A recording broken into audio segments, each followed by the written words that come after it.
Hello, Chef Isabella here with Mansfield ISD Student Nutrition with another special edition of Meal Inspirations Farm Fresh Challenge.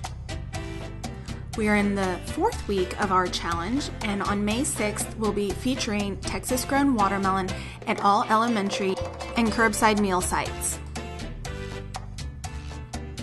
Here are some fun facts about watermelon that grows in Texas.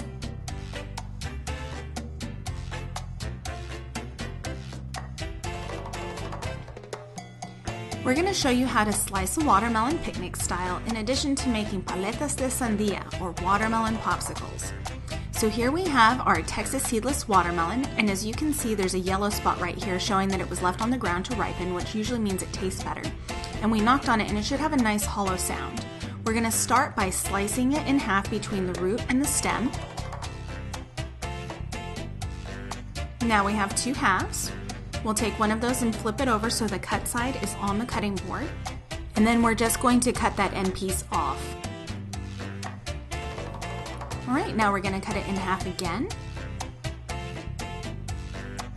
And rotate it so that bottom cut piece is now down on the cutting board. Cut it in half again.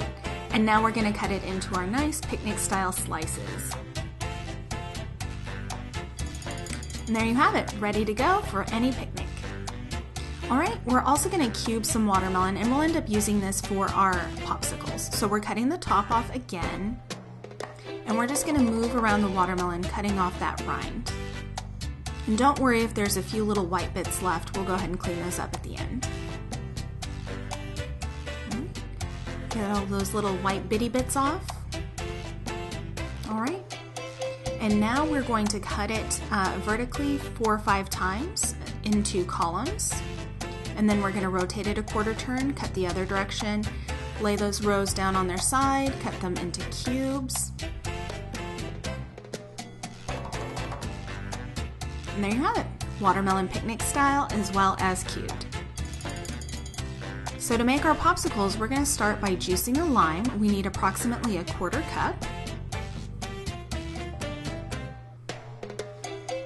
Alright, and it looks like 1 lime isn't quite going to do it, so we're going to add another 1/2 lime.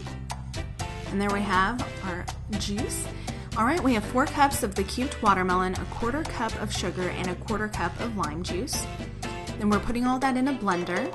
And we're just going to pulse it a few times. We want to leave some texture to it because it comes through really nicely once it's frozen. Alright, here we have our popsicle molds. We're going to fill them about 3/4 of the way full because the liquid will expand once it freezes. Go ahead and put our sticks in, and we'll pop them in the freezer. We left them overnight, but they need a minimum of 5 hours. So now that they're frozen, we're just going to run them under some warm water to get them to soften up just a tiny bit. And should pull out a little bit easier. There you have it, paletas de sandía. And here we have that picnic style slice again, and we're just topping it with some chili lime powder, which gives it a sweet, salty, and spicy flavor. A new way to try something that your kids might enjoy. Yum! Here are the recipes that we've shared with you today. We hope that you have an opportunity to make them at home with your little chef. And as always, we look forward to you sharing your meal inspirations with us on social media. I can't wait to see what you make.